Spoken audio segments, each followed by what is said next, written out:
السلام علیکم جی، کیا حال چال ہیں آپ سب لوگوں کے؟ میں امید کرتی ہوں کہ آپ سب بالکل ٹھیک ہوں گے، خیریت سے ہوں گے۔ ناول سلفائڈ بائی نور راجپوت کی یہ episode number 11 second last episode ہے۔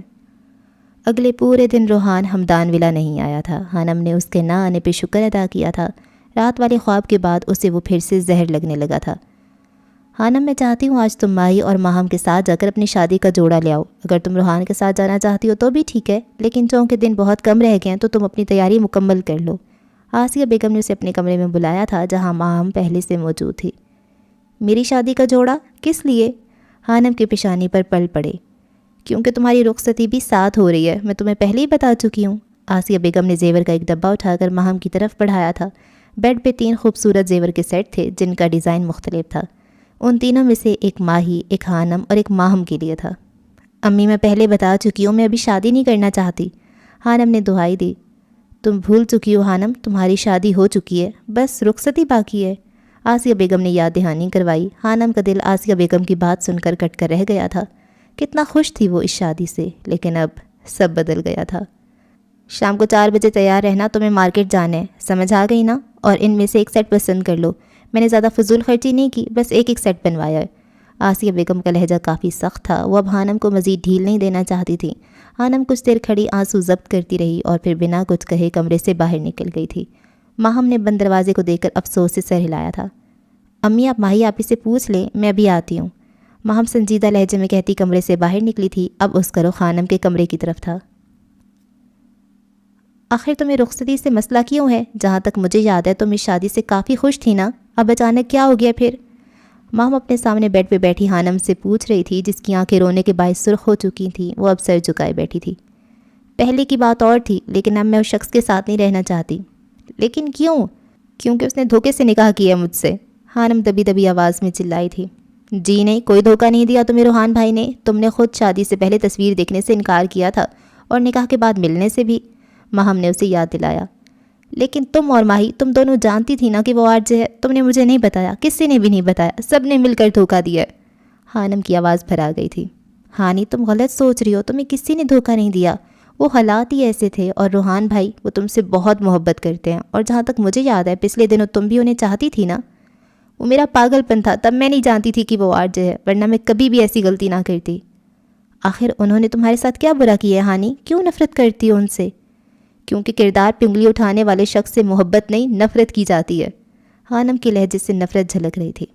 کردار پہ انگلی؟ شاید تم بھول گئی مس ام حنم کہ تمہاری کردار پر بات تو زبیدہ آپا نے بھی کی تھی۔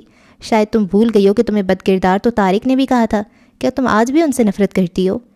ماہم کی بات سن کر حنم ایک دم چونکی تھی اور اسے سالوں پہلے اپنے پرانے گھر کا واقعہ یاد آ گیا تھا۔ جب انہوں نے تمہارے کردار پہ انگلی اٹھائی تب تو تم ڈپریشن میں نہیں گئی تھی، تب تو تمہیں نروس بریک ڈاؤن نہیں ہوا تھا، پھر آرزے کے کہنے پر ایسا کیوں ہوا؟ کیا تم نے اتنا سٹریس لیا کہ تم گہرے صدمے میں چلی گئی تھی؟ آخر کیوں؟ اسے ماہم سے ان سوالوں کی امید نہیں تھی۔ وہ سن سی بیٹھی ماہم کو دیکھ رہی تھی جو اس کے سامنے کھڑی تھی اور کافی سنجیدہ نظر آ رہی تھی۔ حنم نے محسوس کیا تھا اب وہ بچی نہیں رہی تھی بلکہ ایک سمجھدار لڑکی بن گئی تھی۔ بتاؤ اب خاموش کیوں ہو؟ ماہم پوچھ رہی تھی۔ کیونکہ آرزے نے پوری یونیورسٹی کے سامنے مجھے ذلیل کرنے کی۔ بس کرو ہانی، تم شاید بھول گئی ہو لیکن مجھے روحان بھائی نے بتایا تھا کہ اس روز بہت سے ڈپارٹمنٹ کی چھٹی تھی، اور جو انہوں نے تم سے کہا وہ صرف 2 لوگوں نے سنا تھا، ایک وہ خود اور ایک تم، اور ایک کون تھا وہاں؟ ماہی کافی غصے میں تھی۔ شاید روحان وکی کی بات گول کر گیا تھا۔ اس کا مقصد اپنی غلطی چھپانا نہیں بلکہ وہ حنم کی غلطی کو عیاں نہیں کرنا چاہتا تھا دوبارہ سے، اور وہ ایک بار پھر مکی کے ساتھ اس کا نام برداشت نہیں کر سکتا تھا۔ اور شاید تم بھول گئی ہو جب طارق نے تم پہ الزام لگایا تھا تب تقریباً پورا محلہ جمع تھا، پھر تمہیں اس وقت نروس بریک ڈاؤن کیوں نہیں ہوا؟ اور ایک ملحد کی غلط بات کرنے پہ تم صدمے میں چلی گئی؟ آخر کیوں؟ تمہیں تو نفرت تھی نا آرزے سے، پھر تمہیں صدمہ کس بات کا تھا؟ ماہم آج اسے بخشنے کے موڈ میں نہیں تھی۔ اتنی منافقت کس لیے ہانی؟ تم دوہرا رویہ اپنا رہی ہو، آخر کیوں؟ حنم اس کی بات سن کر تڑپ گئی تھی۔ اس نے منافق لفظ تیر کی طرح چبھا تھا۔ جو روحان کو منافق سمجھتی تھی وہ خود پہ منافق کا دھبا برداشت نہیں کر سکی تھی۔ انسان کو یہ حق کسی نے نہیں دیا کہ وہ دوسرے انسان کی ایمان پہ انگلی اٹھائے، اس کے نیک یا بد ہونے کو نشانہ بنائے۔ اللہ کو یہ بات نہیں پسند۔ روحان بھائی جو اس وقت آرجے تھا وہ تمہیں تب بھی چاہتا تھا، وہ تمہیں کسی اور کے ساتھ برداشت نہیں کر سکا اور اپنے غصے میں غلط کام کر دیا، لیکن تمہیں تو نفرت تھی نا آرجے سے۔ پھر ایسا کیوں کیا تھا تم نے اپنے ساتھ کہ خود کو پورا کا پورا بدل لیا؟ اس کے پاس ماہم کے سوالوں کا جواب نہیں تھا، اس نے کبھی خود کا تجزیہ کیا ہی نہیں تھا، اس ڈپریشن میں اور کچھ سوچا ہی نہیں تھا۔ تم مان لو ہانی کہ اس وقت آر جے بھی تمہارے لیے کچھ خاص تھا۔ تم جانتی تھی کہ وہ تمہیں سب سے الگ سمجھتا ہے، اور تم یہ بھی جانتی تھی کہ وہ تمہیں سب سے زیادہ اہمیت دیتا ہے۔ شاید کہیں نہ کہیں تم نے اس کی آنکھوں میں اپنے لیے چاہت دیکھی تھی، شاید اس لیے جب اس نے تم پہ الزام لگایا تو تم سے برداشت نہیں ہوا، تمہارا دماغ اس بات کو قبول نہیں کر پایا تھا اور تم گہرے صدمے میں چلی گئی تھی۔ ہانی، ہمیں دکھ اس بات پر نہیں ہوتا جب ہمارے کردار پہ انگلی کوئی اٹھاتا ہے، بلکہ تب ہوتا ہے جب کوئی اپنا ہم پہ الزام لگاتا ہے۔ تم اتنے سال پیرس میں رہی ہو، اگر تم سڑک پہ کسی لڑکے کے ساتھ کھڑی ہو اور تمہیں کوئی دوسرا لڑکا آ کر کہے کہ یہ تمہارا بوائے فرینڈ ہے یا کچھ اور ہے، تو تم کیا کرو گی؟ کیا تم صدمے میں چلی جاؤ گی؟ نہیں نا، بلکہ تم اسے نظر انداز کرو گی۔ تو تم آر جے کو نظر انداز کیوں نہیں کیا تھا؟ وہ بھی تو ایک ملحد تھا۔ پھر بات کردار پہ انگلی اٹھانے کی نہیں، بلکہ ہماری توقعات کی ہوتی ہے۔ ایک ایسا انسان جس سے ہماری توقعات جڑی ہوں، اگر وہ ہمارا مان توڑ دے تب ہم صدمے میں جاتے ہیں ہانی۔ اور تم مان لو، تمہیں آر جے پر مان تھا، کیونکہ اس نے کبھی تمہارے ساتھ غلط حرکت نہیں کی تھی۔ اس نے تمہیں صحیح سلامت ہاسٹل پہنچایا تھا، وہ تمہیں دوسری لڑکیوں کی طرح نہیں سمجھتا تھا، وہ تمہیں عزت دیتا تھا ہانی۔ اور اس اہمیت کی جو آر جے تمہیں دیتا تھا، لاشعوری طور پہ تم عادی ہو گئی تھی، اور جب اس نے تمہیں دی گئی اہمیت واپس لی تو تمہارا شعور برداشت نہیں کر سکا، تم صدمے میں چلی گئی تھی۔ یہی حقیقت ہے، تم مان جاؤ اب۔ لیکن اس نے میرے ساتھ بہت غلط کیا تھا، تم نہیں جانتی۔ ہانم نے ایک کمزور سی دلیل دینا چاہی تھی۔ کتنا غلط کیا تھا؟ کیا تم نے کبھی سوچا ان لڑکیوں کا جن کا ریپ ہوتا ہے، جنہیں جسمانی تشدد کا نشانہ بنایا جاتا ہے؟ کیا تمہارے ساتھ ایسا ہوا؟ کیا تم نے کبھی سوچا جب ایک مرد بنا عورت کی مرضی کے اس کے جسم کو چھوتا ہے تو وہ کس کرب سے گزرتی ہے؟ کیا تمہارے ساتھ ایسا ہوا؟ تمہیں لگتا ہے روحان بھائی نے تمہیں دھوکہ دیا ہے؟ کیا تم نے کبھی سوچا ان لڑکیوں کا جنہیں محبت میں دھوکہ ملتا ہے اور وہ کسی کوٹھی کی زینت بن جاتی ہیں اور ہر رات مرتی ہیں اور پھر زندہ ہو جاتی ہیں؟ کیا تمہارے ساتھ ایسا ہوا؟ کیا روحان بھائی نے تمہیں ایسا دھوکہ دیا؟ پھر کس دھوکے کی بات کر رہی ہو تم؟ تمہارے ساتھ آر جے نے برا کیا تھا ہانی، جو ایک ملحد تھا۔ آر جے مر چکا ہے، اور جب انسان دائرہ اسلام میں داخل ہوتا ہے تو اس کے پچھلے تمام گناہ مٹا دیے جاتے ہیں۔ آر جے نے جو اپنی نادانی، اپنے غصے یا پاگل پن میں گناہ کیا تھا، وہ کب کا مٹ چکا ہے، بلکہ اس کے تمام گناہ نیکیوں میں بدل گئے ہیں۔ پھر تم اسے کس گناہ کی سزا دے رہی ہو؟ تمہارے ساتھ تو روحان بھائی نے نکاح کیا ہے، تمہیں اپنی عزت بنایا ہے، اور تم ماضی کو لے کر بیٹھی ہو، کیوں؟ ہانم کو اپنے سر میں درد کی ٹھیس اٹھتی محسوس ہوئی تھی۔ تمہیں پتہ ہے ہانم، تم پچھلے 6 سالوں سے یا شاید اس سے بھی پہلے سے آر جے سے نفرت کرتی آ رہی ہو، اور نفرت انسان کے اعمال کو اس طرح کھاتی ہے جیسے دیمک لکڑی کو کھاتا ہے۔ تم سوچو تمہیں اس نفرت نے کیا دیا؟ تمہیں پتہ ہے 6 سال پہلے جب تمہیں نروس بریک ڈاؤن ہوا تھا تب تم گہرے صدمے میں چلی گئی تھی۔ تم اب نارمل نظر آتی ہو، ایسا سب کو لگتا ہے کہ تم نارمل ہو چکی ہو، لیکن میں جانتی ہوں ہانی، تم آج بھی اسی صدمے کے زیر اثر ہو، اور اس بات کا ثبوت یہ ہے کہ تم سوچ سمجھ نہیں پاتی۔ تم ایک روبوٹ کی زندگی جی رہی ہو جس کے پاس سوچنے سمجھنے کی صلاحیت نہیں ہوتی۔ وقت گزر گیا لیکن تم آج بھی وہیں کھڑی ہو۔ اس صدمے سے باہر نکل آؤ ہانی، باہر نکل آؤ اس صدمے سے۔ اپنے دماغ پہ زور ڈالو، حالات و واقعات کو سمجھنے کی کوشش کرو۔ اللہ نے تمہیں عقل دی ہے، اسے استعمال کرو۔ تم وہ ہانم نہیں ہو جو اپنی سوچ کی وجہ سے مشہور تھی۔ پتہ ہے روحان بھائی کہتے ہیں دنیا میں 3 طرح کے سلفائڈ پائے جاتے ہیں۔ نمبر 1، وہ اپنی سوچ اور اپنے عمل دونوں میں خاص ہوتے ہیں، جو اپنی سوچ اور اعمال دونوں سے لوگوں کو چونکا دیتے ہیں، اور اس کی مثال روحان بھائی خود ہیں۔ نمبر 3، ایسے لوگ جو اپنی سوچ میں سلفائڈ نہیں ہوتے لیکن اپنی عملی زندگی میں بہت خاص ہوتے ہیں۔ وہ بنا سوچے سمجھے بھی انوکھے کام کر جاتے ہیں، جو ایک خوشگوار اور خاص زندگی گزارتے ہیں۔ جبکہ نمبر 2 پر وہ انسان آتے ہیں جو اپنی سوچ میں خاص ہوتے ہیں، جو انوکھا سوچتے ہیں، جیسے کہ تم ہانم، تم نے سب کو حیران کر دیا تھا۔ تمہاری سوچ، تمہارے لاجکس، شاید تم بھول گئی ہو، تم اپنے عمل میں نہیں لیکن اپنی سوچ میں سلفائڈ تھی۔ اس حادثے سے تمہارا سلفائڈ ہونا چھین لیا تھا، حالانکہ ایسا نہیں ہونا چاہیے تھا۔ تم سلفائڈ تھی، تمہیں مضبوط رہنا چاہیے تھا، لیکن ایسا نہیں ہوا، چونکہ تم ایک لڑکی تھی جو کہ کمزور ہوتی ہے۔ شاید اسی لیے اپنا خاص پن واپس لے آؤ ہانی، تم ایک سلفائڈ کی بیوی ہو جو دنیا کا سامنا کرنے کے لیے ہر وقت تیار رہتا ہے۔ اگر تم ایک عام لڑکی بن کر نفرت کے جال میں اور ماضی کے گرداب میں پھنسی رہو گی تو تم ہمیشہ کے لیے اپنا سلفائڈ ہونا یعنی خاص پن کھو دو گی، تم ان کا ساتھ نہیں نبھا پاؤ گی۔ واپس آ جاؤ ہانم، لوٹ آؤ، نکل آؤ۔ عام رہ کر کبھی ان کے ساتھ قدم سے قدم ملا کر نہیں چل پاؤ گی۔ تم مشکل حالات میں لوگوں کی نفرت اور صدمے کی اس دنیا سے جس نے تمہیں بدل کے رکھ دیا ہے۔ ماہم کی آواز آخر میں رند گئی تھی، وہ ہانم کا ہاتھ دبائے کہہ رہی تھی، جبکہ ہانم کا چہرہ آنسوؤں سے تر تھا۔ واقعی وہ اندھیروں کی زندگی گزار رہی تھی۔ آج اسے احساس ہوا تھا کہ اس نے اپنی زندگی کے کتنے قیمتی سال برباد کیے تھے۔ وہ چاہتی تو کچھ کر کے دکھا سکتی تھی، وہ چاہتی تو آر جے کو جواب دے سکتی تھی، لیکن وہ بزدلوں کی طرح دماغی توازن کھو بیٹھی تھی اور آج تک ذہنی بیماری کا شکار تھی۔ ایک لڑکی کو اتنا کمزور نہیں ہونا چاہیے کہ وہ اپنوں یا غیروں کی باتیں سن کر صدمے میں چلی جائے، جینا چھوڑ دے، روبوٹ بن جائے، بلکہ اسے حالات کا مقابلہ کرنا چاہیے اور اسے ثابت کرنا چاہیے کہ وہ کمزور نہیں ہے، وہ مضبوط ہے، وہ سلفائٹ ہے، وہ خاص ہے، اپنی سوچ اور اپنے اعمال دونوں میں خاص ہے، وہ عام نہیں ہے۔ 6 سالوں کے طویل سفر کے بعد بالآخر خانم آج یہ سمجھ گئی تھی، اور کبھی کبھی کچھ برے حادثے ہمیں ایک بڑا سبق دے جاتے ہیں۔ وہ دوپہر 3:30 بجے کمرے سے باہر نکلی تھی، آنکھوں کے پپوٹے رونے کے باعث سوجے ہوئے تھے۔ کیا ہوا ہانی، تمہاری طبیعت ٹھیک ہے؟ آسیہ بیگم نے پوچھا تھا۔ جی ٹھیک ہے، زیادہ سوئی ہوں شاید اس لیے آپ کو ایسا محسوس ہو رہا ہے۔ وہ زبردستی مسکرائی تھی۔ آج وہ اپنا محاسبہ کر کے آئی تھی۔ وہ جان گئی تھی روحان جبیل سے اس کی شادی خدا کا فیصلہ تھا، اور ایک انسان کے لیے اپنی چاہت چھوڑ کر اللہ تعالیٰ کی چاہت اپنانا بہت مشکل ہوتا ہے۔ وہ جان گئی تھی اسے ایک لمبی جنگ لڑنی تھی اپنے نفس کے خلاف، شیطان کے خلاف، جو اسے ماضی کی جھلکیاں دکھا کر اسے روحان سے، جو اس کا شوہر تھا، بدزن کرنا چاہتا تھا۔ اس نے آج سوچنا شروع کیا تھا، اور وہ رات والے خواب کا مطلب سمجھ گئی تھی۔ شیطان کا کام وسوسے ڈالنا ہوتا ہے، اور یہ کام جاری رہنا تھا، شاید تب تک جب تک وہ روحان جبیل سے الگ نہیں ہو جاتی۔ آج اس کا سلفائٹ والا ذہن واپس آیا تھا۔ جب واپس آیا تھا تو اسے ہر چیز صاف نظر آنے لگی تھی، بلکہ وہ سب کچھ بھی نظر آنے لگا تھا جو پہلے کبھی نظر آتا تھا، جسے وہ دوسرا جہان قرار دیتی تھی، جسے وہ کہتی تھی کہ دیکھنے کے لیے بصیرت کی ضرورت پڑتی ہے، جو عام آنکھ سے نظر نہیں آتا۔ اسے لاؤنج میں صوفے پہ جواد کے ساتھ بیٹھی ہوئی روحان کے بائیں طرف ایک بھیانک شکل والی مخلوق نظر آئی تھی، جو یقیناً شیطان تھا، جو ایک انسان کا پیچھا نہیں چھوڑتا۔ وہ جیسے خانم کو دانت چڑھا رہا تھا، اور اسے خواب میں بھٹکانے کے بعد بہت خوش نظر آ رہا تھا۔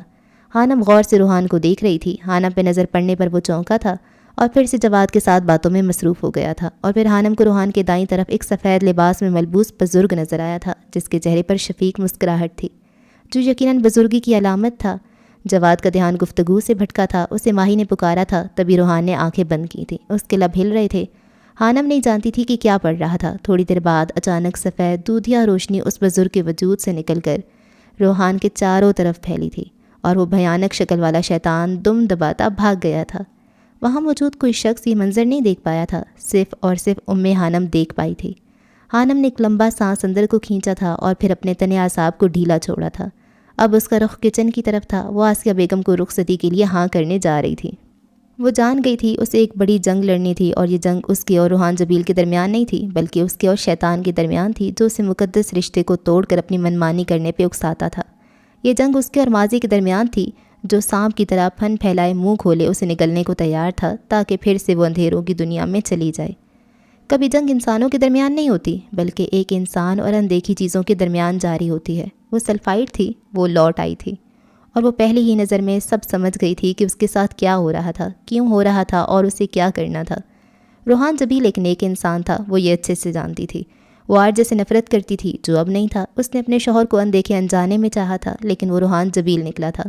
وہ جان گئی تھی محبت کرنا اتنا آسان نہیں تھا۔ وہ جسے محبت سمجھ رہی تھی، وہ محبت نہیں تھی، وہ بس چاہت تھی، اور وہ حیران تھی روحان جبیل نے محبت کیسے کر لی تھی۔ اسے ایک جنگ اور لڑنی تھی، محبت اور نفرت کے بیچ کی جنگ، اور نفرت تو عام لوگوں کا کام ہے، خاص لوگ تو محبت کی داستانیں رقم کرتے ہیں، اور داستان اتنی جلدی رقم نہیں ہوتی، ایک لمبا سفر طے کرنا پڑتا ہے، تب جا کر محبت کہلاتی ہے۔ اور خانم نے ساری جنگیں لڑنے کا فیصلہ کیا تھا، اس طویل خاردار سفر پہ نکلنے کا فیصلہ کیا تھا۔ یقیناً مشکل سفر کی منزل حسین ہوتی ہے۔ جواد ان چاروں کو لے کر مارکیٹ آیا تھا۔ خانم اور ماہم دونوں نے شادی کا جوڑا خریدنا تھا، اور باقی ساری شاپنگ بھی کرنی تھی۔ خانم پرسکون تھی، وہ ماہی، ماہم اور ایلا کے ساتھ مل کر دل سے چیزیں خرید رہی تھی۔ وہ چاروں پرجوش تھیں، البتہ جواد تھک چکا تھا، وہ ان کے ساتھ آ کر پچھتا رہا تھا۔ اور کتنی دیر لگے گی میری بہنوں؟ وہ رونی صورت لیے پوچھ رہا تھا۔ بس تھوڑی دیر اور، تھوڑی سی شاپنگ رہ گئی ہے، ماہی نے جواب دیا تھا۔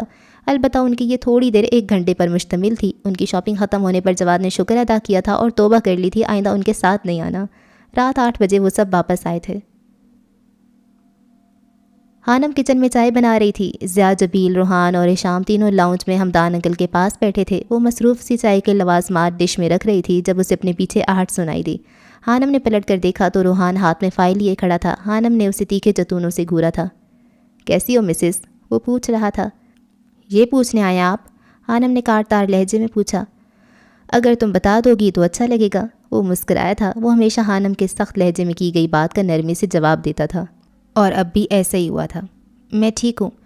چلو اللہ کا شکر ہے، یہ لو فائل۔ اس نے فائل کو شیلف پہ رکھا۔ یہ کیا ہے؟ حویلی کے کاغذات، کھول کر دیکھ لو، میں نے تمہارے نام کر دی حویلی۔ وہ عام سے لہجے میں کہہ رہا تھا۔ ہانم چونکی تھی۔ کیوں؟ وہ سرد لہجے میں پوچھ رہی تھی۔ بس ویسے ہی، میرا دل کیا اس لیے۔ وہ مسکرایا۔ وہ کروڑوں کی ملکیت کی حویلی صرف دل کے کہنے پر اس کے نام کر رہا تھا۔ حیرت تھی۔ جی نہیں، جھوٹ بول رہے ہیں آپ، میں نے ثبوت مانگا تھا آپ سے، شاید اسی لیے۔ ہانم اب اسے چڑھا رہی تھی۔ تم روحان جبیل کو نہیں جانتی، روحان جبیل کسی کے کہنے پر کچھ نہیں کرتا، یہ تو میں نے پہلے سے سوچ رکھا تھا، اس لیے تو کاغذات کو سنبھال کر رکھا تھا۔ ملازمہ کے کچن میں داخل ہونے پر روحان خاموش ہو گیا تھا اور پھر ہانم کے جواب نہ دینے پر وہاں سے چلا گیا تھا۔ جبکہ ہانم وہ فائل اٹھا کر اپنے کمرے کی طرف چلی گئی تھی، ملازمہ کو اس نے چائے لے جانے کا حکم دیا تھا۔ حمدان صاحب، اب جلدی سے ماہین بیٹی کے لیے بھی رشتہ ڈھونڈ لو، اب جلدی سے اس کے بھی ہاتھ پیلے ہو جانے چاہیے، سید زیاد جبیل مسکرا کر کہہ رہے تھے۔ اب دیکھو نا، روحان کی شادی ہو جائے گی، ہشام کا رشتہ پکا ہو چکا ہے، کچھ دنوں میں اس کی آزادی بھی ختم ہو جائے گی، سارے بچوں کی شادیاں ہو جائیں گی، میں چاہتا ہوں لگے ہاتھوں ماہین بیٹی کی خوشی بھی دیکھ لوں۔ ہشام کے رشتے کی بات پر ماہی نے شکایتی نظروں سے اس کی طرف دیکھا تھا، جو نظریں چرا گیا تھا۔ انکل آپ پریشان نہ ہو، لڑکا میں ڈھونڈ چکی ہوں، لیکن ماہی نے بات ادھوری چھوڑی۔ لیکن کیا بیٹا؟ وہ حیران ہوئے، حمدان صاحب بھی اس کی پسند سے واقف تھے، اس لیے وہ بلا جھجک بتا رہی تھی۔ لیکن انکل، جس کو میں نے پسند کیا ہے وہ انسان کم ظرف نکلا، اسے محبت کی قدر نہیں ہوئی۔ ماہی کا لہجہ کاٹ تار تھا۔ ہشام نے چونک کر اسے دیکھا تھا، وہ حیران تھا، جبکہ ماہی کے لبوں پر زخمی مسکراہٹ ابھری تھی۔ میں کم ظرف نہیں ہوں، ہشام کی آنکھوں نے دہائی دی تھی۔ ایک تازہ حکایت ہے، سن لو تو عنایت ہے۔ ایک شخص کو دیکھا تھا تاروں کی طرح ہم نے، ایک شخص کو چاہا تھا اپنوں کی طرح ہم نے، ایک شخص کو سمجھا تھا پھولوں کی طرح ہم نے۔ وہ شخص قیامت تھا، کیا اس کی کریں باتیں، دن اس کے لیے پیدا اور اس کی ہی تھی راتیں۔ کم ملنا کسی سے تھا، ہم سے تھیں ملاقاتیں، رنگ اس کا شہابی تھا، زلفوں میں تھی مہکاریں، آنکھیں تھیں کہ جادو تھا، پلکیں تھیں کہ تلواریں، دشمن بھی اگر دیکھیں سو جان سے دل ہاریں۔ کچھ تم سے وہ ملتا تھا باتوں میں، شباہت میں، ہاں تم صحیح لگتا تھا، شوخی میں، شرارت میں، لگتا بھی تم ہی سا تھا دستور محبت میں۔ وہ شخص ہمیں ایک دن اپنوں کی طرح بھولا، تاروں کی طرح ڈوبا، پھولوں کی طرح ٹوٹا، پھر ہاتھ نہ آیا وہ، ہم نے تو بہت ڈھونڈا۔ تم کس لیے چونکے ہو، کب ذکر تمہارا ہے، کب تم سے تقاضا ہے، کب تم سے شکایت ہے، ایک تازہ حکایت ہے، سن لو تو عنایت ہے۔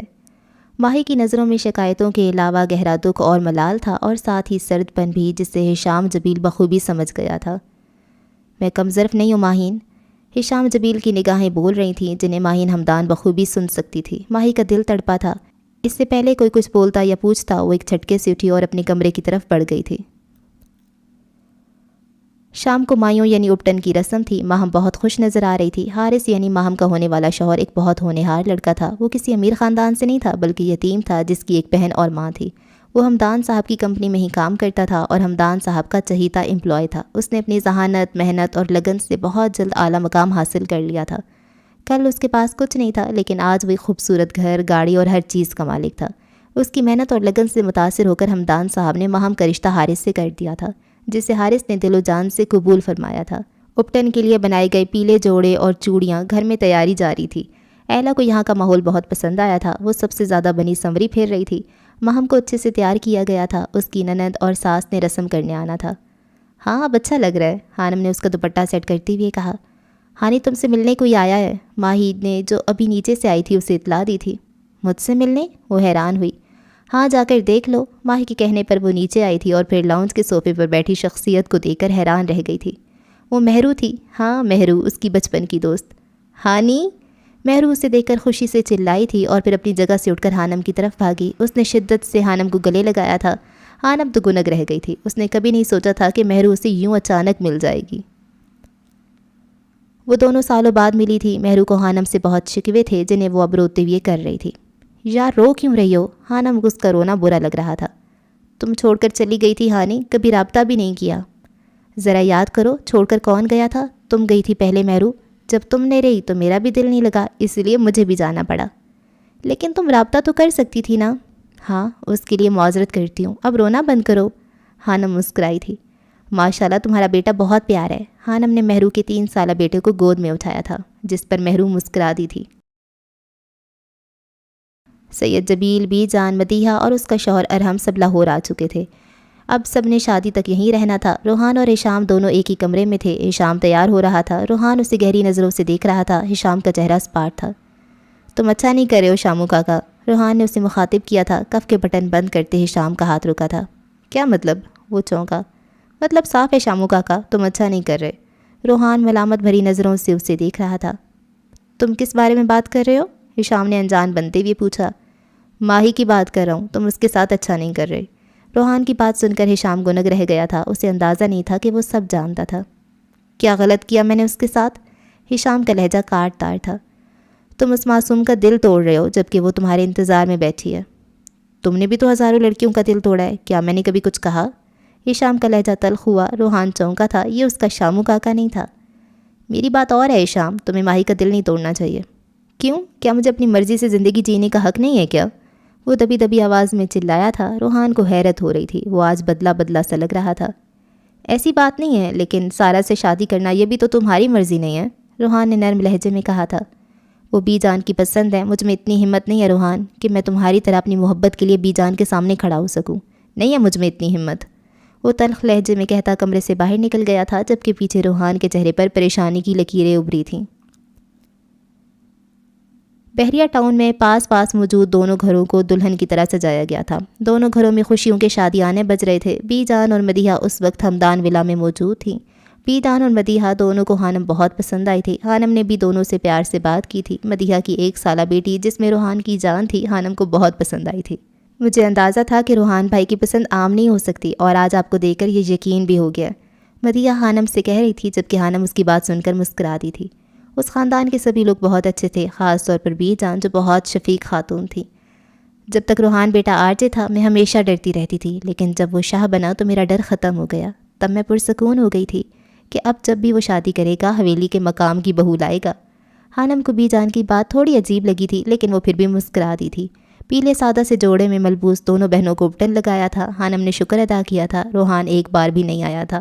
رسم کے بعد بی جان، مدیحہ اور مہرو تینوں سید ہاؤس میں جا چکی تھیں، اور ان کی تھوڑی دیر بعد ماہم، ماہی، ایلا اور آسیہ بیگم بھی۔ صرف خانم نہیں گئی تھی، اور اس نے سکون کا سانس لیا تھا، چونکہ فروری کا مہینہ تھا، سردی کی شدت میں ابھی تک کمی نہیں ہوئی تھی۔ باہر موسم ابر آلود تھا۔ خانم کو سونے کا موقع ملا تھا اور وہ کمبل اوڑھ کر سو گئی تھی۔ لاؤنج میں موجود سبھی لوگ روحان کو گھیرے بیٹھے تھے، جسے شدید کوفت ہو رہی تھی۔ وہ اپٹن نہیں لگوانا چاہتا تھا، لیکن اسے کوئی بھی بخشنے کے موڈ میں نہیں تھا۔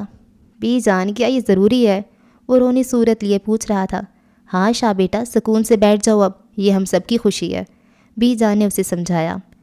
بی جان، مجھے کوفت ہو رہی ہے، میرے کپڑے خراب کر دیے مدیحہ نے۔ روحان نے اپنے سفید کلف لگے کپڑوں کی طرف اشارہ کیا جس پہ اپٹن لگ چکا تھا۔ ارے بھائی، آپ پریشان نہ ہوں، جتنا آپ اپٹن لگوائیں گی اتنا ہی خانم بھابھی کو آپ سے پیار ہوگا، مدیحہ نے شرارتی لہجے میں کہا تھا۔ کیا واقعی؟ روحان کا منہ حیرت سے کھلا تھا۔ ہاں نا، سچ کہہ رہی ہوں میں، آپ چاہے تو یہاں موجود ساری لڑکیوں سے پوچھ سکتے ہیں۔ نہیں، مجھے یقین ہے، اب جتنا چاہے لگا دو، میں تیار ہوں۔ روحان کی باتیں کھلی تھیں، اس کی بات سن کر سب نے کہکا لگایا تھا۔ ہشام اپنے کمرے میں تھا، اس کی طبیعت ٹھیک نہیں تھی۔ اس نے میز کی دراز سے اپنی دوائی نکالی تھی اور پھر یہ دیکھ کر پریشان ہو گیا تھا کہ دوائی ختم ہو چکی تھی۔ شٹ! ہشام نے اپنے جسم میں اٹھتی درد کی ٹھیسوں کو برداشت کرتے ہوئے کہا تھا۔ کچھ دیر کمرے میں ادھر ادھر ٹہلنے کے بعد اس نے ڈاکٹر کا نمبر ملایا تھا۔ سلام دعا کے بعد اس نے اپنی طبیعت کا بتایا تھا۔ تکلیف کے باعث ہشام کے چہرے پر پسینہ نمودار ہوا تھا۔ مسٹر ہشام جبیل، آپ کی رپورٹس تیار ہیں، آپ ہر حال میں ہسپتال آ جائیں۔ میں آپ کو پچھلے 2 دن سے کال کر رہا ہوں، جبکہ آپ کوئی رسپانس نہیں دے رہے۔ ڈاکٹر کا لہجہ سخت تھا۔ معذرت ڈاکٹر صاحب، میرے بھائی کی شادی ہے، بس اسی لیے نہیں آ سکا، ہشام نے شرمندہ لہجے میں بتایا تھا۔ چلے ٹھیک ہے، آپ کل صبح بلکہ ہو سکے تو ابھی ہسپتال پہنچ جائیں۔ ڈاکٹر صاحب اسے تلقین کرتے فون بند کر چکے تھے، جبکہ ہشام ٹھنڈی آ بھر کر رہ گیا تھا۔ اس کے چہرے پر کرب کے سائے واضح تھے۔ اگلے دن ڈاکٹر باسط اور مقدس آپی اپنے بچوں سمیت سید ہاؤس میں پہنچ چکے تھے۔ ایسا ممکن نہیں تھا کہ روحان کی زندگی کی سب سے بڑی خوشی میں وہ دونوں شامل نہ ہوتے۔ زندگی کی نئی شروعات کرنے جا رہے ہو برخوردار، خدا تمہیں ہزاروں خوشیوں سے نوازے۔ ڈاکٹر باسط نے اسے دل سے دعا دی تھی۔ روحان کی خوشی کا کوئی ٹھکانہ نہیں تھا۔ اسے تو اس بات پہ یقین کرنا مشکل ہو رہا تھا کہ خانم رخصتی کے لیے مان گئی تھی، لیکن پچھلے 2 دنوں سے اس کا خانم سے سامنا نہیں ہوا تھا۔ وہ اس سے مل کر پوچھنا چاہتا تھا کہ وہ خوش تھی یا نہیں، لیکن موقع نہیں مل پا رہا تھا۔ وہ خانم سے ملنے کی ترکیب سوچ رہا تھا جب سید جبیل اس کے کمرے میں داخل ہوئے۔ ڈیڈ آپ؟ وہ حیران ہوا تھا۔ مجھے بلا لیا ہوتا، میں آ جاتا۔ سفید کلف لگے سوٹ پہنے، کندھوں پہ چادر پھیلائے سید جبیل کی شخصیت اور روب ہی الگ ہوتا تھا۔ روحان نے ہمیشہ انہیں ایسی کپڑوں میں دیکھا تھا جو ان کی شخصیت پہ خوب جچتے تھے۔ کاش آج عائشہ زندہ ہوتی، وہ اپنی آنکھوں سے تمہاری اس خوشی کو دیکھتی۔ سید جبیل کی آواز بھرا گئی تھی، انہیں اس موقع پر وہ بہت یاد آئی تھیں۔ ڈیڈ آپ پریشان نہ ہوں، روحان جبیل نے انہیں تسلی دی تھی۔ یہ بات الگ تھی کہ جب سے وہ آرجے سے روحان بنا تھا اسے اپنی ماں شدت سے یاد آتی تھی۔ تمہارے لیے وہ خاندان کی ہر روایت کو توڑنے کے لیے تیار رہتی تھی، اور میں نے بھی صرف اس کا سوچ کر تمہیں خاندان سے باہر شادی کرنے کی اجازت دی ہے کہ کہیں قیامت کے روز وہ میرا گریبان نہ پکڑ لے۔ وہ حقیقت بیان کر رہے تھے۔ میں چاہتا ہوں کہ تم ایک خوشگوار زندگی جیو، سید جبیل نے اسے کندھوں سے پکڑ کر کہا تھا۔ شکریہ ڈیڈ، روحان مسکرا کر ان کے گلے لگ گیا تھا۔ باہر رم جھم برستی بارش میں اندر دونوں کے دل بھیگ گئے تھے۔ مہندی کی رسم جاری تھی۔ ماہم اور حانم دونوں سجی سمری بیٹھی تھیں۔ آسیہ بیگم نے دونوں کی نظر اتاری تھی۔ ماہم کی ساس اور نند اپنی بہو کو دیکھ کر بہت خوش ہوئی تھیں۔ پورے گھر میں گہما گہمی تھی۔ ماہی کی خوبصورت آنکھوں میں انتظار کے دیپ جل رہے تھے۔ وہ ہشام کو ایک نظر دیکھنا چاہتی تھی۔ وہ کل سے نہیں آیا تھا۔ اس کی بےتاب نظریں بار بار دروازے کی طرف اٹھ رہی تھیں، لیکن نہ اسے آنا تھا اور نہ ہی وہ آیا تھا۔ ماہی دل محسوس کر رہ گئی تھی۔ کتنی دیر اور لگے گی؟ حانم نے تھکن سے بھرپور لہجے میں پاس بیٹھی ماہی سے پوچھا تھا۔ کیوں، کیا ہوا؟ ماہی حیران ہوئی۔ اتنا بھاری سوٹ نہیں پہنا جا رہا، مجھ سے گھٹن ہو رہی ہے۔ حانم نے اپنی پریشانی بیان کی۔ منہ بند کر کے بیٹھ جاؤ، ایسا موقع بار بار نہیں آتا۔ ماہم کو دیکھو کتنے مزے سے بیٹھی ہے اور کتنی خوش نظر آ رہی ہے، جبکہ تم سارا دن سوتی ہو، پھر بھی تھکن۔ ماہی نے اسے گھورتی ہوئے کہا تھا، جس پر حانم خاموش ہو کر بیٹھ گئی تھی۔ رات کے 1 بجے کا وقت تھا۔ حانم سنگھار میں اس کے سامنے بیٹھی اپنا زیور اتار رہی تھی۔ کمرے میں مدھم روشنی تھی۔ اس کا بھاری بھرکم دوپٹہ بیڈ پہ پڑا تھا۔ وہ پوری توجہ سے چوڑیاں اتار رہی تھی جو کمرے میں کسی کی موجودگی کے احساس سے چونکی۔ حانم نے گردن موڑ کر دروازے کی طرف دیکھا تو دھک سے رہ گئی۔ اس سے کچھ فاصلے پر سینے پر بازو باندھے دیوار سے ٹیک لگائے روحان کھڑا تھا، جو فرصت سے اسے ہی دیکھ رہا تھا۔ آپ یہاں؟ وہ ایک جھٹکے سے کھڑی ہوئی، گود میں رکھی چوڑیاں نیچے گر چکی تھیں۔ کیسی ہو مسز؟ وہ چمکتی آنکھوں سے پوچھ رہا تھا۔ وہ سادہ سے کپڑوں میں ملبوس تھا۔ سیاہ رنگ کی واسکٹ پہنے اس کی شخصیت نکھر آئی تھی۔ آپ یہاں کیا کر رہے ہیں؟ حانم نے اپنے لہجے میں غصہ سموتے ہوئے پوچھا۔ کیوں، میں یہاں نہیں آ سکتا؟ الٹا سوال کیا گیا تھا۔ وہ اب آہستہ آہستہ اس کی طرف قدم بڑھا رہا تھا۔ نہیں، حانم نے سخت لہجے میں جواب دیا تھا۔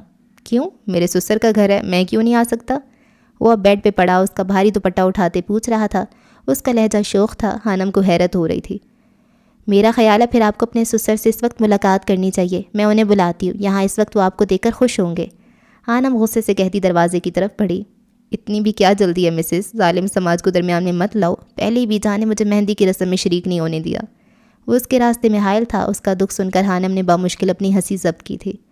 تمہیں پتہ ہے پچھلے 2 دنوں سے میں نے تمہیں نہیں دیکھا، یقین مانو سب کچھ پھیکا لگنے لگا تھا۔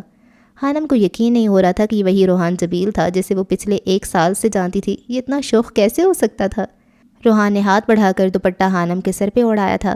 حانم کے سنہری بال کمر پہ بکھرے پڑے تھے۔ ہلکے میک اپ سے مزین چہرہ دوپٹے کے حالے میں مزید خوبصورت ہو گیا تھا۔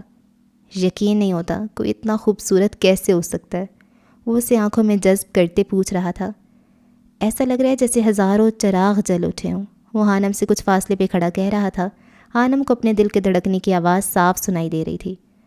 ڈائیلاگز اچھے بول لیتے ہیں آپ، حانم نے رخ پلٹتے ہوئے کہا تھا۔ وہ اب آئینے کے سامنے کھڑی باقی چوڑیاں اتار رہی تھی۔ مقصد صرف روحان سے دوری تھی۔ وہ اپنے تیز دھڑکتے دل کو نارمل کرنا چاہتی تھی۔ تمہیں میری باتیں ڈائیلاگز لگتی ہیں؟ روحان کو صدمہ ہوا۔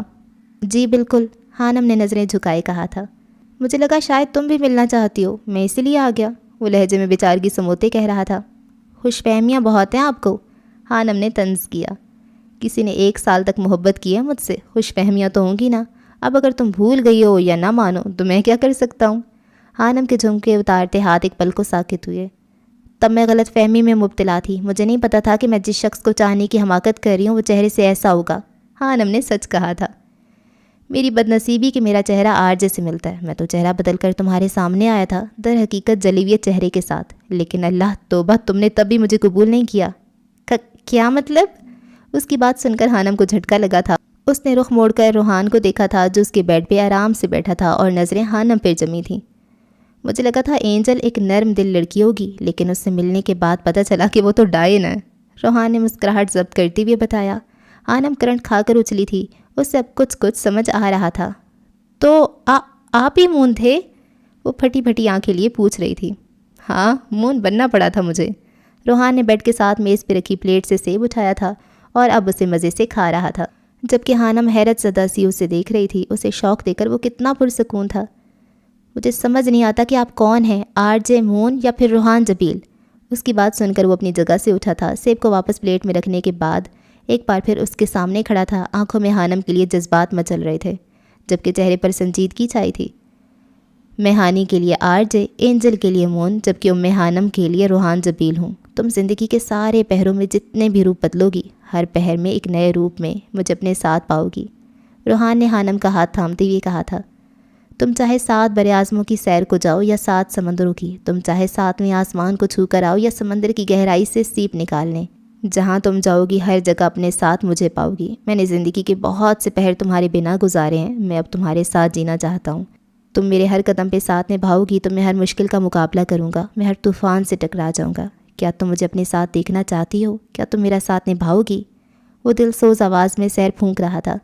ہانم نے اس کے پھونکے گئے سحر میں اپنے وجود کو گم ہوتے محسوس کیا تھا۔ کتنے ہی پل خاموشی کے نظر ہوئے تھے۔ بولو ہانم، میری طاقت بن کر میرا ساتھ نبھاؤ گی؟ اس کی آواز سن کر ہانم جیسے ہوش میں آئی تھی، ایک جھٹکے سے اپنا ہاتھ کھینچا تھا۔ وہ سٹپٹا گئی تھی۔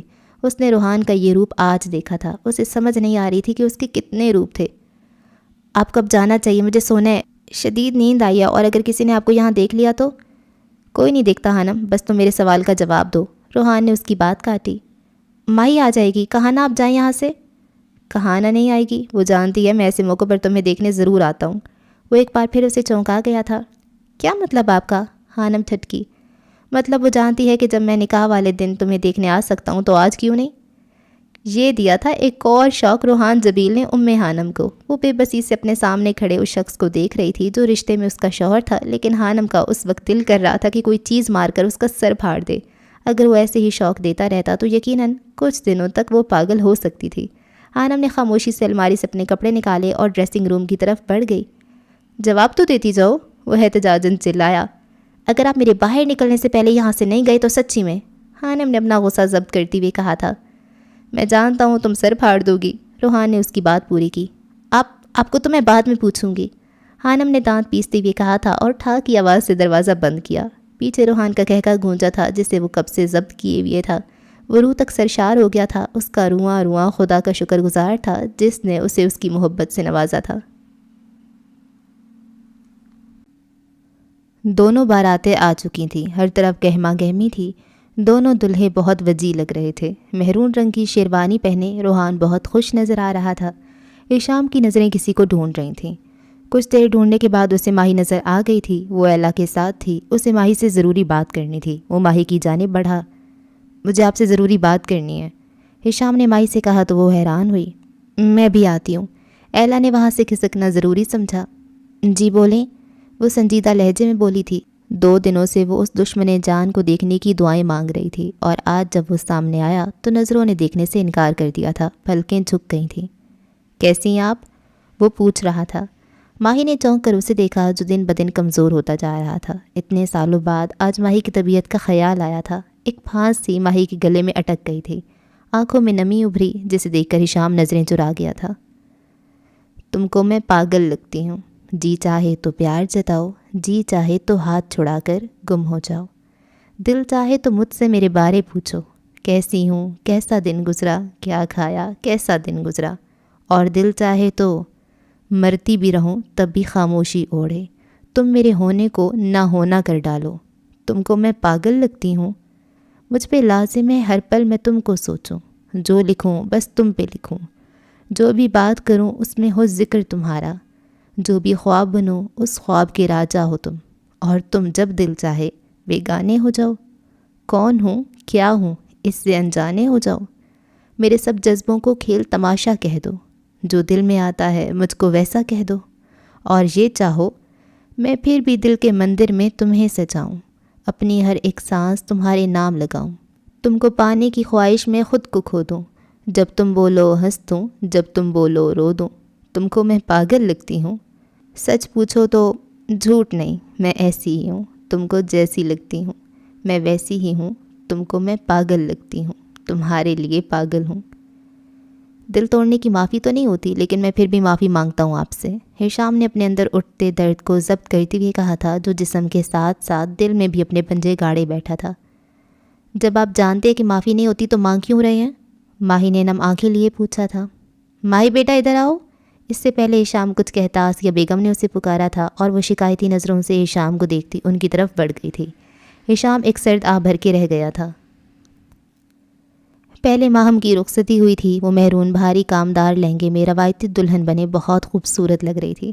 آسیہ بیگم نے ابھی اسی بھیگی آنکھوں سے نم ہی کیا تھا جب سید جبیل نے رخصتی کی بات کی تھی۔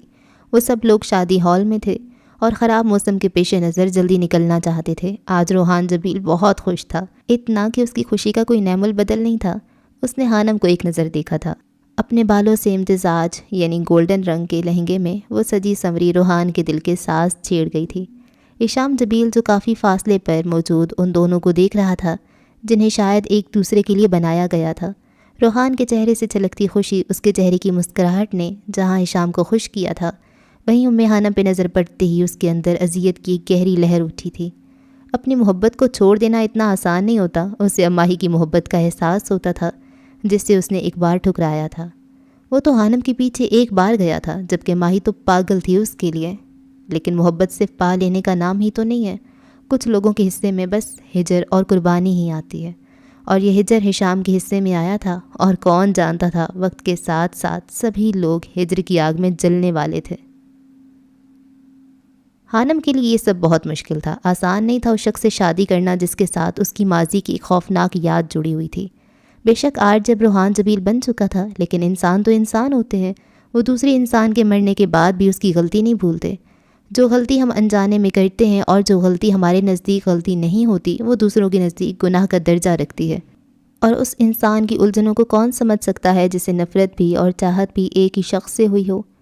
شام 7 بجے کے قریب وہ لوگ بارات واپس لے کر سید ہاؤس پہنچ چکے تھے۔ سردی اور خراب موسم کے پیش نظر مختلف رسومات سے جلدی فارغ ہونے کے بعد خانم کو اس کے کمرے میں پہنچا دیا گیا تھا۔ خانم نے ایک لمبی سانس خارج کی تھی اور پھر اپنے تنے ہوئے اعصاب کو ڈھیلا چھوڑ دیا تھا۔ وہ آنکھیں بند کیے بیڈ سے پشت ٹکائے بیٹھی تھی جب اچانک امڑتی آوازوں اور شور نے اسے ہڑبڑانے پہ مجبور کر دیا تھا۔ وہ شادی ہال میں ہی تھا جب ہشام کو اپنے سر میں شدید درد اٹھتا محسوس ہوا تھا۔ ڈاکٹر نے اسے اسپتال آنے کی ہدایت کی تھی، جسے وہ نظر انداز کر کے شادی کی تیاریوں میں مگن ہو گیا تھا۔ بارات سے واپسی پر ہشام کو اپنے ہاتھوں اور پیروں کی جان نکلتی محسوس ہوئی تھی۔ اس کے پورے جسم میں شدید درد تھا، وہ نہ جانے کیسے ضبط کیے ہوئے تھا۔ ہشام تمہاری طبیعت ٹھیک ہے؟ وہ کانپتے ہاتھوں سے پانی کا گلاس تھامے کھڑا تھا جب روحان اس کے پاس آیا۔ ہاں میں ٹھیک ہوں، وہ زبردستی مسکرایا تھا۔ تمہارا رنگ پیلا پڑ رہا ہے۔ روحان کو تشویش لاحق ہوئی۔ نہیں میں بالکل ٹھیک ہوں، بس ہلکا سا بخار تھا۔ وہ پھر مسکرایا تھا۔ نہ جانے کیوں روحان کو اپنا دل دھڑکتا محسوس ہوا تھا۔ ہشام اس کے لیے بہت معنی رکھتا تھا، وہ اس کا سب کچھ تھا، اس کا شامو کاکا۔ اس سے پہلے ہشام کچھ کہتا روحان اس کے گلے لگ گیا تھا۔ وہ ہشام سے 6 سال چھوٹا تھا اور ہشام نے اس کی ہر خواہش اور لاڈ کو سر آنکھوں پہ رکھا تھا۔ ہشام اس کی اس حرکت پہ دک سے رہ گیا تھا۔ تمہیں پتہ ہے شامو کاکا، میری زندگی میں 2 لوگ ایسے آئے ہیں جن کا نام ہے سے شروع ہو کر میم پہ ختم ہوتا ہے۔ ایک ہشام اور دوسری خانم۔ میں تم دونوں سے بہت محبت کرتا ہوں۔ تم دونوں روحان جبیل کی طاقت ہو، اس کے مسکرانے کی وجہ ہو۔ تم پاگل ہو روحان، ہشام اس کی بات سن کر مسکرا دیا تھا۔ ہاں میں پاگل ہوں، سنو مجھے کبھی چھوڑ کر مت جانا۔ جانے کیا تھا روحان کے لہجے میں ہشام تڑپ کر رہ گیا تھا۔ اس کا اعلیٰ ظرف دل دہائی دے رہا تھا، حلق میں آنسوں کا ایک گولا سٹک گیا تھا۔ ہشام نے اپنے دائیں ہاتھ سے روحان کے بالوں کو سہلایا تھا۔ میں ہمیشہ تمہارے ساتھ رہوں گا، ہمیشہ تمہارے دل کے بہت قریب۔ ہشام نے اپنے ساتھ لگے روحان کے کان میں سرگوشی کی تھی۔ روحان کسی ضدی بچے کی طرح اس سے چپکا ہوا تھا۔ ہشام کی آنکھوں کے سامنے ماضی کی فلم چلنے لگی تھی۔ بچپن میں ایسا ہی ہوتا تھا جب ہشام 14 سال کا تھا اور روحان 8 سال کا۔ ہشام اسے اپنے ساتھ اسکول لے کر جاتا تھا۔ جب بھی روحان کو غصہ آتا تھا یا اسے کچھ چاہیے ہوتا تھا، وہ ہشام سے کہتا تھا کہ شامو کاکا نیچے بیٹھو، اور ہشام ایک گھٹنے کے بل بیٹھ جاتا تھا اور روحان پھولے گالوں کے ساتھ اپنی چھوٹی چھوٹی بازوؤں کو ہشام کے گلے میں ڈال لیتا تھا اور اس کے ساتھ چپک جاتا تھا، اور کتنی دیر تک ایسے ہی ہشام سے لپٹا رہتا تھا۔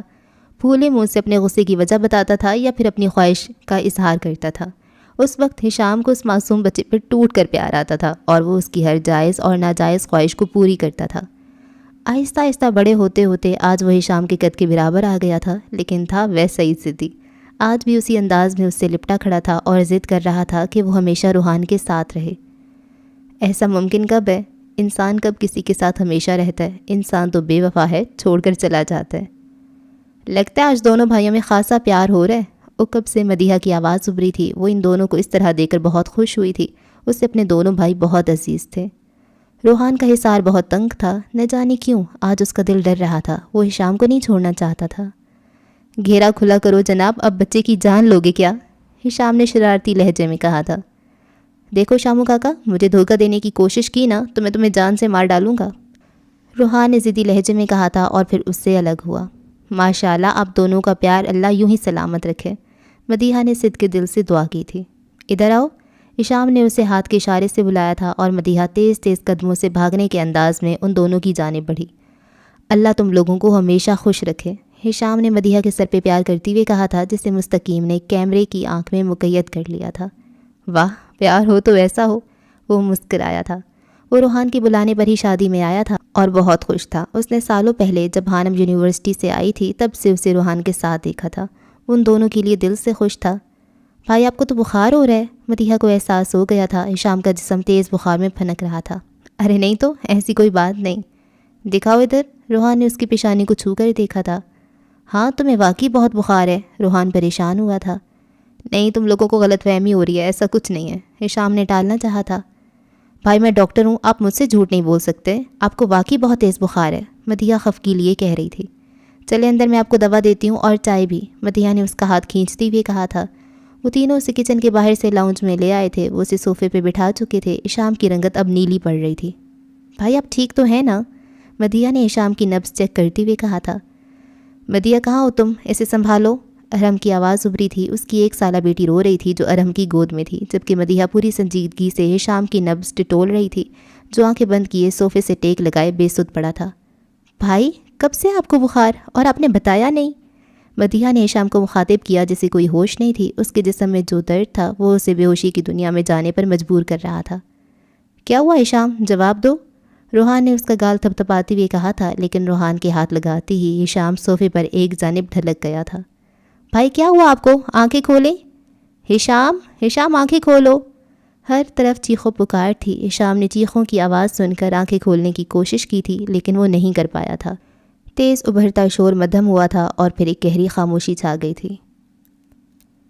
شور کی آواز ہانم کی سماعت سے ٹکرا رہی تھی۔ یا اللہ خیر، وہ اپنا بھاری بھرکم لہنگا سنبھالتے ہوئے بیڈ سے نیچے اتری تھی۔ ابھی وہ کمرے کے دروازے تک نہیں پہنچی تھی جب اچانک دروازہ کھلا اور ملازمہ اندر داخل ہوئی۔ اس کے ہاتھ میں کھانے کی ٹرے تھی۔ کیا ہوا یہ آوازیں کس چیز کی ہیں، سب ٹھیک تو ہے نا؟ ہانم نے سنجیدہ لہجے میں پوچھا تھا۔ وہ جی چھوٹے سائیں کی طبیعت خراب ہو گئی ہے، سب انہیں اسپتال لے کر گئے ہیں، ملازمہ نے بتایا تھا۔ کون چھوٹے سائیں؟ ہانم کو سمجھ نہیں آئی تھی۔ روحان کی بات کر رہی ہیں آپ؟ ہانم سوالیہ انداز لیے پوچھ رہی تھی۔ نہیں جی، میں ہشام سائیں کی بات کر رہی ہوں۔ ملازمہ کی بات سن کر ہانم سن سی رہ گئی تھی۔ اسے نہیں پتہ تھا کہ ہشام کو کیا ہوا تھا۔ پی جان کہاں ہیں؟ وہ جی نیچے ہیں، باقی سب ہسپتال چلے گئے ہیں۔ ملازمہ کو ہانم سے ہمدردی ہوئی تھی، اس کی شادی کے دن اتنی بڑی پریشانی آ گئی تھی۔ اچھا ٹھیک ہے، آپ جائیں، میں آتی ہوں، ہانم نے اپنے بھاری دوپٹے کو سر سے آزاد کرانے کی کوشش کرتے ہوئے کہا تھا۔ اسے حالات کا کچھ اندازہ ہو رہا تھا۔ جی اچھا، ملازمہ سر کو ہلاتی جا چکی تھی، جبکہ پیچھے ہانم کے ہاتھ کانپ رہے تھے۔ اس کا نازک سا دل تیزی سے دھڑک رہا تھا۔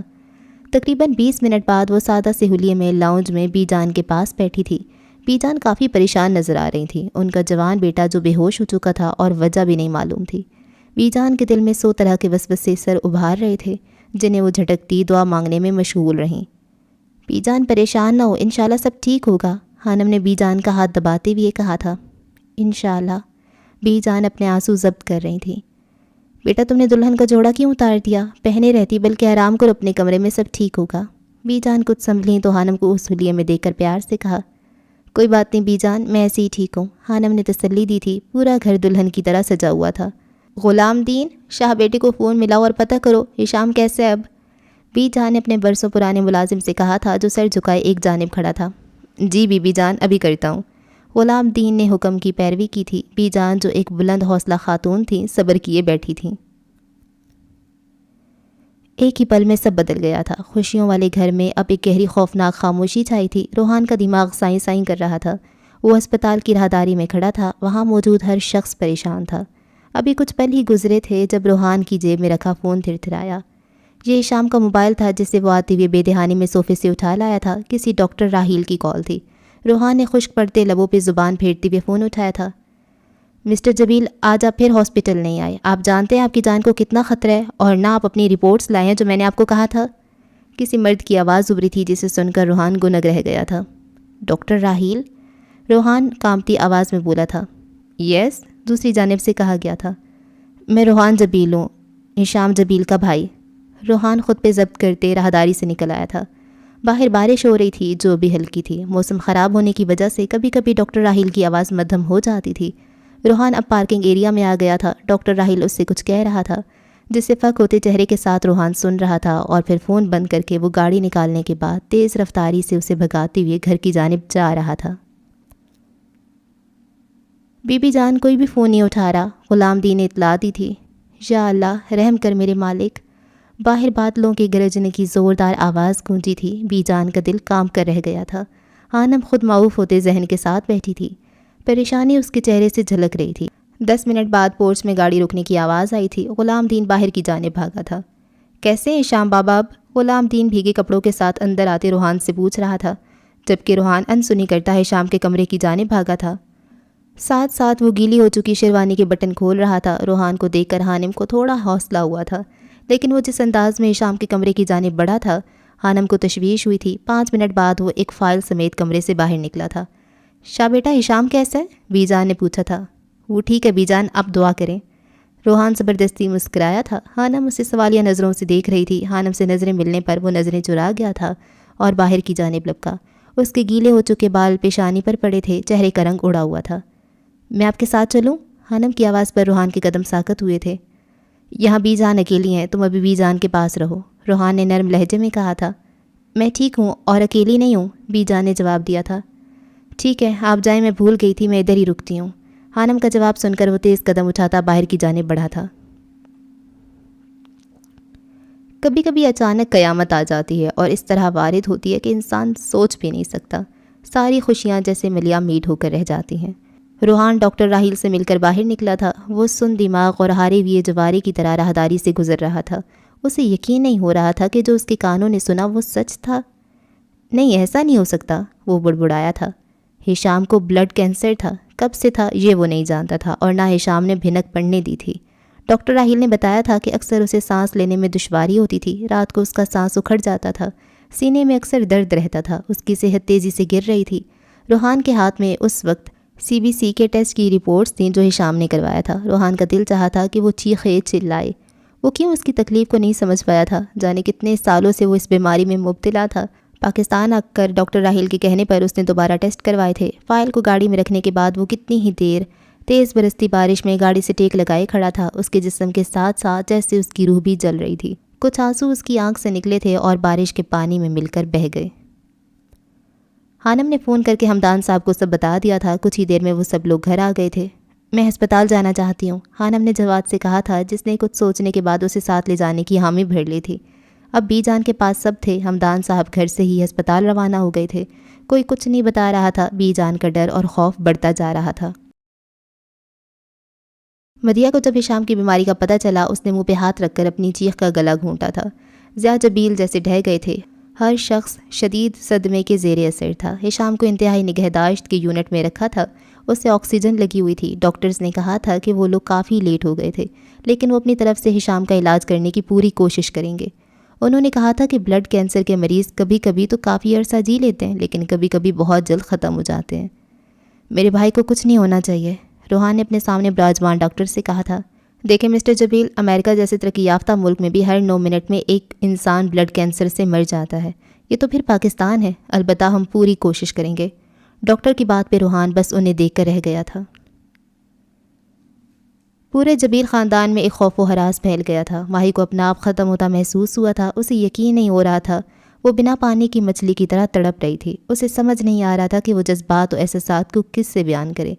وہ اندر ہی اندر رو رہی تھی، خاک ہو رہی تھی۔ وہ ہشام کو دیکھنا بھی چاہتی تھی اور دیکھنے کی ہمت بھی نہیں تھی۔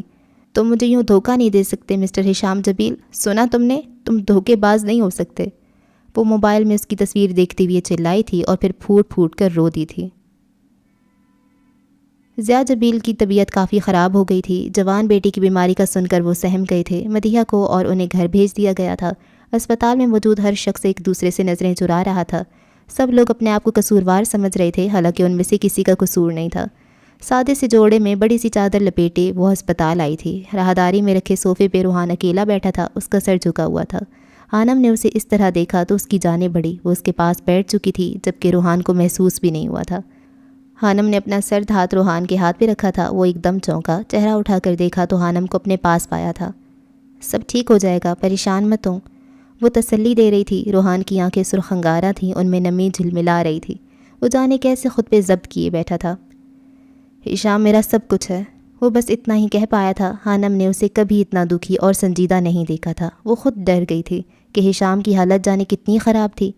ہشام کے ساتھ پیرس میں گزارے وہ دن اس کی آنکھوں کے سامنے گھومنے لگے تھے جب وہ ایک اچھے سامعین اور ایک اچھے ہمدرد کی صورت میں موجود تھا۔ اس نے روحان کو نہیں بتایا تھا کہ حانم زندہ تھی۔ وہ اس کی خوشی میں خوش تھا۔ ایک بار اپنی خواہش کا اظہار کرنے اور حانم کا انکار سننے کے بعد اس نے کبھی حانم کو تنگ نہیں کیا تھا۔ وہ سطحی مرد ہرگز نہیں تھا۔ اس کی باتوں میں اور اس کی ذات میں ایک ٹھہراؤ تھا۔ حانم نے اسے شدت پسند نہیں پایا تھا۔ وہ مضبوط کردار کا مالک تھا۔ جانے اللہ نے اسے کس مٹی سے بنایا تھا کہ کبھی کوئی شکوہ نہیں کیا تھا۔ اس نے ہمیشہ روحان کا ساتھ دیا تھا۔ حانم نے آنکھیں بند کر کے صوفے سے ٹیک لگا لیا تھا۔ اس کا ہاتھ ابھی تک روحان کے ہاتھ پر تھا۔ روحان کو اس کے ہاتھ کا سرد پن محسوس ہوا تھا جو ٹھنڈ اور موسم کی وجہ سے تھا۔ اس نے اپنے دونوں ہاتھوں میں حانم کا نازک ہاتھ دبا لیا تھا۔ وجہ اپنے گرم ہاتھوں سے اس کے سرد پڑتے ہاتھ کو گرمائش پہنچانا تھا۔ بارش میں بھیگی رات آہستہ آہستہ سرکنے لگی تھی۔ اگلے دن شام کے وقت ہشام کو ہوش آیا تھا۔ بی جان بھی ہسپتال میں موجود تھیں۔ وہ تھوڑی تھوڑی دیر سب سے ملا تھا۔ اس سے بولا نہیں جا رہا تھا لیکن پھر بھی حوصلے پر تھا۔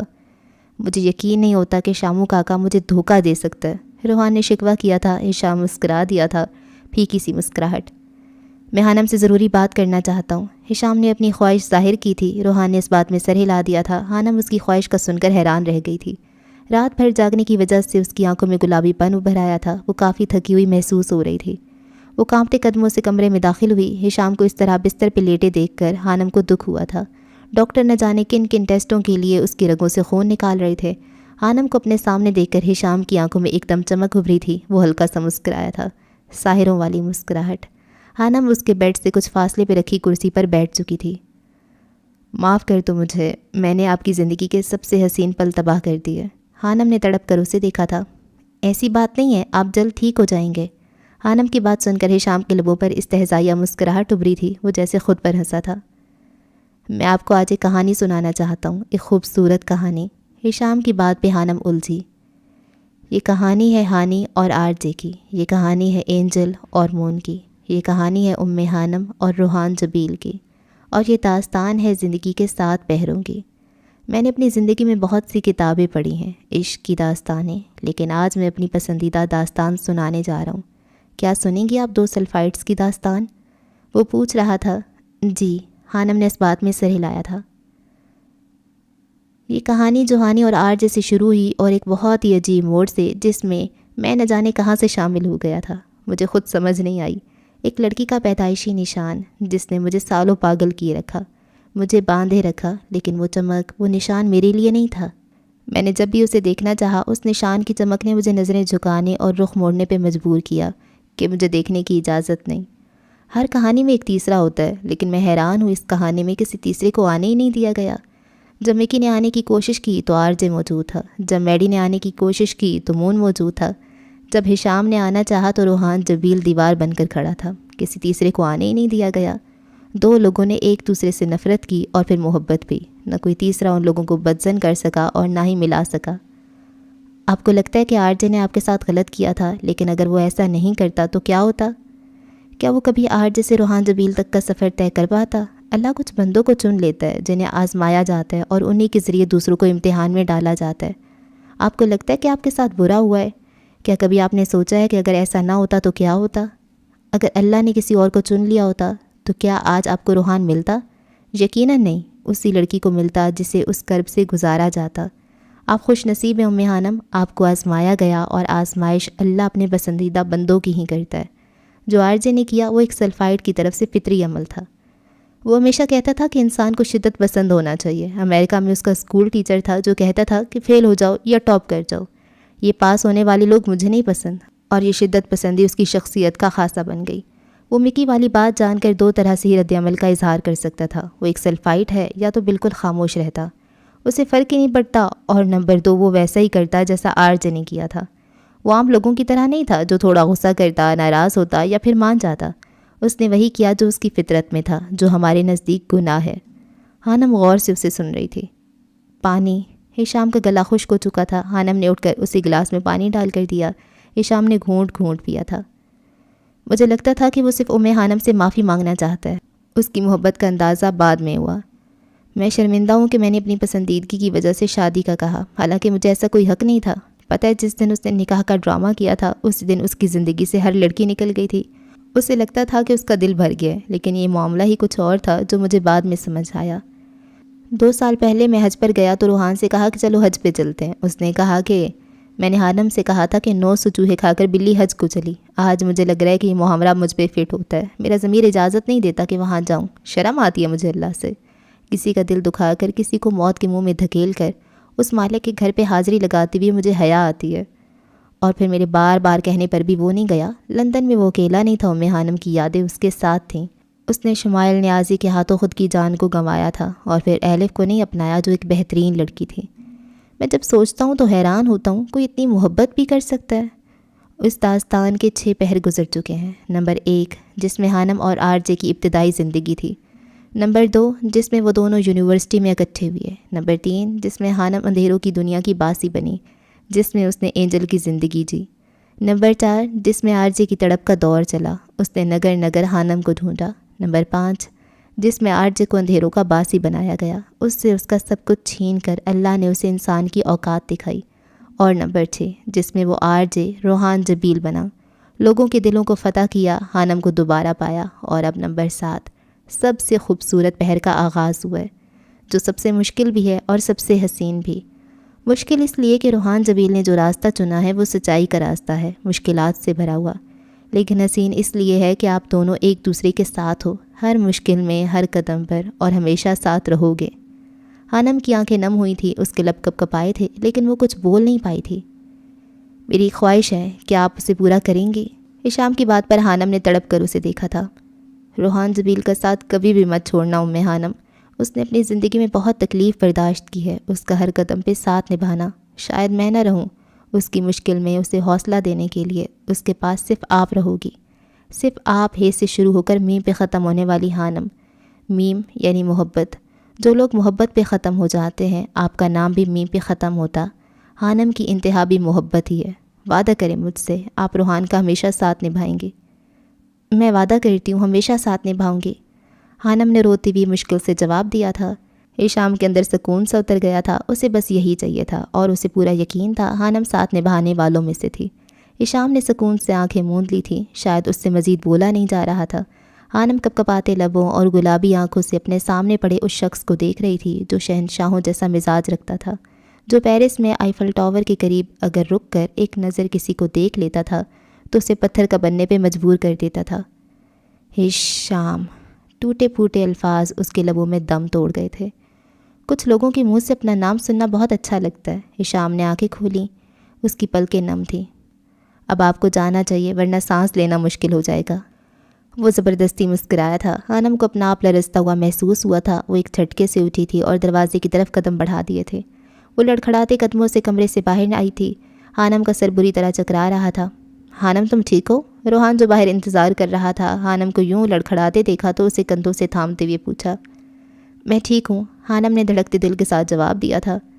تمہیں گھر جانا چاہیے ہانم، مجھے تمہاری طبیعت ٹھیک نہیں لگ رہی، تم کافی کمزور نظر آ رہی ہو، روحان فکر مندی سے کہہ رہا تھا۔ ہانم واقعی بہت تھک گئی تھی، پہلے شادی کی تھکن اور اب کل سے ہسپتال میں ہی تھی، ٹھیک سے کھا نہیں پائی تھی، اوپر سے پریشانی۔ ٹھیک ہے، ہانم نے جانے کے لیے حامی بھری تھی، وہ مزید یہاں نہیں رک سکتی تھی، اسے رونا آ رہا تھا۔ تم بیٹھو یہاں، میں جواد کو بلاتا ہوں، ہشام نے اسے صوفے پہ بٹھاتی ہوئی کہا تھا اور خود باہر کی جانب قدم بڑھا دیے تھے۔ تمہیں کھانے پہ توجہ دینی چاہیے، مجھے تم سے اس بے وقوفی کی امید نہیں تھی۔ روحان اسے زبردستی کھانا کھلا رہا تھا جبکہ ہشام نخرے کر رہا تھا۔ تم ہو نا سمجھدار انسان، ہشام مسکرایا تھا۔ میں مذاق نہیں کر رہا، روحان نے اسے گھوری سے نوازا۔ میں بھی سنجیدہ ہوں،